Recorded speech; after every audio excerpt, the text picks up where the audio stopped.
Every year in the offseason, the Browns are considered a favorite to win the Super Bowl, and then they inevitably fall flat.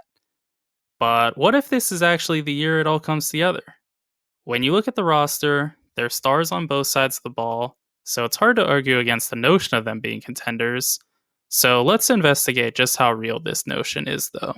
To start out at quarterback, they have the Predator, Deshaun Watson, who is about as bad on the field this past year as he was off of the field in recent years, which is really saying something, as he finished 32nd out of 37 quarterbacks that had 200 or more snaps last year, according to expected points added. And for clarity, Jacoby Brissett finished 12th in this same stat. So it was not an issue of the supporting cast letting down Watson. It was a case of Watson not being good enough. And that really throws a wrench into this entire investigation because is he going to repeat his last year performance, which was again just titanically abysmal, or is he going to look like what he was looking like in the years leading up to this season, where he looked like he could have been an elite quarterback in the league? In better news, the offensive line for the Browns is absolutely elite, as they ranked 7th in pass blocking and 8th in run blocking, according to PFF. And when you look at who's on the offensive line, that really checks out as well, because the weakest link for them is Jedrick Wills, and he's about an average tackle. So when he's your weak link, you really have a lot going for you, and they absolutely do. Joel Bitonio, an elite guard, Ethan Pocic, great center, Wyatt Teller has had a span of a few years now where he's been an elite guard. So the interior is great. Tyler Conklin, their other tackle, very solid, a very good pass protector. They have everything you would want on the offensive line. They're all really balanced, as well as there's some that are better in pass protection than run blocking and vice versa. But overall, they're all great at every aspect of the game. So the Browns are very well set at the offensive line, and they will be for years to come because everybody is just in the middle of their prime, or in the case of Jedrick Wills, not even really there yet. So they have a lot to look forward to in that regard. Looking at their weapons, they have a fair amount to be positive about as well, because Amari Cooper was 20th in yards per game and 10th in yards per reception. So he is a very solid number one. I think he's actually a bit underrated at this point because I haven't really heard him in the mix for being even in that like third tier of wide receiver conversation, where I'm not saying he's an elite number one, but he's a very solid number one. And he just doesn't really get talked about in that sort of way. After him, Donovan Peoples-Jones was 23rd in yards per reception and 44th in yards per game. So he's a very solid number two. He might not run the crispest routes, but he's a pretty good deep downfield burner, and that has a ton of value in today's day and age where the game is played deep downfield more than ever before. And speaking of which, Njoku, their tight end, is a very athletic tight end as well. He's not quite as good deep downfield, as he ranked, I believe, 14th in tight ends for yards per reception, but he is a very solid underneath playmaker for them, as he ranked 8th in yards per game for tight ends. So he's a very nice weapon as well.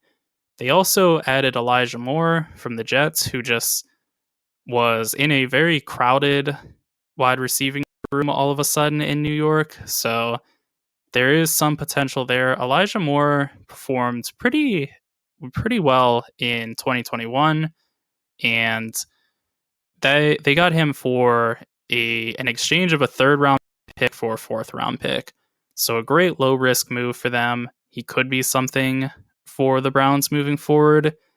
And you gotta mention Nick Chubb. a bona fide top 5 running back in this league, an absolute stud. He's basically guaranteed to get you 5 yards on every rush, and it's just such a wonderful mix between their offensive line and Nick Chubb. They're really dangerous in the running game. And Nick Chubb is an adequate receiver as well. He's not good in that regard, but he's also not incapable of being a receiver. So they have a ton of options, and they can do it in a ton of different ways. Moving to the defensive side of the ball, here's a bit of a tricky question for you. Who graded the best out of all of the Browns' corners last year? I bet your initial inclination was Denzel Ward, but the answer is, according to PFF grade, it was actually not Denzel Ward. It was Martin Emerson.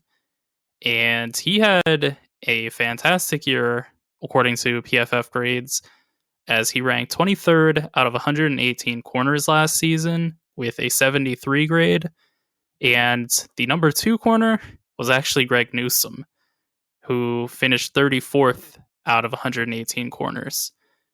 They are super talented on the back end of their defense, and the ranking of Ward is proof of that, because Ward had a major down year by his standards. He was 88th out of 118 corners, but that was far and away his lowest grade of his career, which at this point, he's been playing since 2018. That's a pretty considerable career. His next lowest grade was a 70 grade, which this past year was a 57. That's pretty major fall off, and I expect that to regress towards the mean. He's great in man coverage. He can play zone as well. He's just exactly what you want in a number 1 corner, and there's more talent on the back end as well, because Grant Delpit is probably their worst defensive back, and he's a solid safety. And then there's Juan Thornhill, who's a really good safety. So they have talent everywhere on the back end, and it's really incredible to see, because they can go 3 deep at corner, and then they have 2 legitimate safeties. So they do have the requisite number of players as defensive backs, but they also have Rodney McLeod as a 3rd safety. He has been very solid throughout his career, so they have some depth to go along with what is a star-laden room as well. Moving forward to the defensive line, the Browns have a absolute stacked defensive line rotation at this point, because Myles Garrett, as we know, a superstar. He was 8th in pressures last year, but they also added Zadarius Smith, who hilariously enough was 9th in pressures. And they also added Ogbonnia Okoronkwo from Houston, who is a really nice addition. He is also a very solid pass rusher, not of the caliber that Smith and Garrett are, but he's a really good rotational guy. And they have positional versatility enough to where they can have all 3 on the field rushing the passer at one time, which is going to be very scary on certain passing situations, as they are just going to be able to pin their ears back and come at you with full ferocity. And there's not going to be too many offensive lines that'll be able to block all 3. You're going to have to double team Garrett, and you're also going to have to double team Smith. And at that point, somebody's being left completely unattended, basically. And if it's Okoronkwo, he has enough of a pass rush acclimate to really punish you if you have to leave a tight end, say, blocking him, or obviously enough, if you're only blocking Garrett or Smith with one player, they're going to wreak havoc. So it's really going to be problematic to block this defensive line. On the interior, they're still not super set, but they're much better than they have been in years past. Dalvin Tomlinson is a premier defensive tackle. He's a really surprisingly good pass rusher for his size. He's 325 pounds and is not very athletic, but He's also a solid run defender. So they have one legitimate defensive tackle, and I would say that's probably it.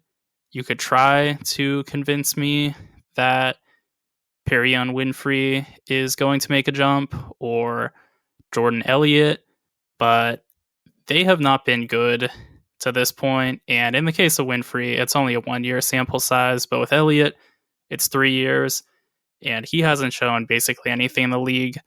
Winfrey also just really struggled as a rookie this past year, so I'm not too optimistic about anyone else on the interior, but again, Dalvin Tomlinson was a huge addition, and he really helps a lot on the interior.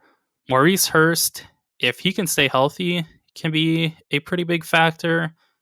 The issue is he hasn't been healthy, and he hasn't played since 2020, at least legitimate snaps since then. So it's hard to say if he's going to be able to contribute or not. If so, that would be massive, because I think he would immediately be their defensive tackle number 2. So that could be something to watch for. For our final positional group, linebacker, the Browns are pretty well set there as well. Jeremiah Owusu-Koramoah is a fantastic coverage linebacker, one of the absolute best in all of football, and Sione Takitaki can cover a bit as well. Not nearly at the level that Koramoah can, but he's proficient at it. And what's nice is that they play off of each other very, very nicely. Where, as I was saying, Takitaki is not as good of a coverage guy. He's a much better run defender than Owusu-Koramoah is, so they balance each other out. And really, they're just a nice modern linebacker pairing where they're both sub 240 pounds, and they're both capable of defending against tight ends and running backs. In the case of Owusu-Koramoah, he can cover some wide receivers even, so there's a really nice pairing, and they're very young, so they're going to be able to grow with each other for years to come. And finally, for coaching, I think Kevin Stefanski is a bit underrated as a coach because he's good with fourth down aggressiveness. According to Football Outsiders aggressiveness index, Stefanski was 8th among coaches in aggressiveness on fourth downs. And in addition to that, he was 12th in his use of play action, which may actually be even higher than that number would suggest because the Browns didn't pass a whole lot last season. So the fact that they were 12th on limited passing attempts shows that they're probably doing play action at a much higher rate than most teams are. And that's just something that will boost the efficiency of any quarterback. It forces the defense to not just sell out to stop the pass, they also have to stop the run. And especially with the Browns, they have a very effective rushing attack, so they're going to really have to commit to stop the run. And it just shows the quarterback what the defense is in, what they're going to be looking to attack, and really gives them a nice distinguishable read. So Stefanski is good at putting his quarterback in the right situation and also giving them some leeway on fourth down, which may seem like small things, but they add up very quickly and I think are pretty massive in the totality of what it means to be a good coach in today's day and age. And then defensively, I think Jim Schwartz was about as big of an addition as any of their players were, because Jim Schwartz is an absolute professional as a defensive coordinator, and Joe Woods, I don't think was quite cut out to be a defensive coordinator because he's just super conservative and doesn't like to adjust out of his basic coverages. So I think he was holding back the defense quite a bit because, as we discussed, there's a ton of talent on their defense. And they weren't really able to show it under Woods because offenses knew what they were going to be in. I think with Schwartz, he is at least an average defensive coordinator, and I would probably say he's a little bit better than that because he's had success basically everywhere he's been. So I feel pretty confident in him being my defensive coordinator. So just how good are the Browns going to be this year? It is more contingent for them on Deshaun Watson than the success of any other team is on their quarterback, in my opinion, because Watson has shown some super high highs in his career, and this past season was abysmal. So he has shown a greater range than basically any other quarterback has in recent memory. And really, at the peak, the Browns are a legitimate Super Bowl contender because their offensive line is fantastic. Their weapons are good enough. Their defense is solid, and they have good coaching. That's basically everything you could want. But at the end of the day, what matters most is the performance of your quarterback. And I don't feel safe in predicting anything for Watson. This past year, I had him as a tier 0. In his prime, though, I've had him as a tier 3, which is one tier below Patrick Mahomes. And again, Watson is in his prime still. So there is that chance he could be better this upcoming season than he's been throughout his career, even.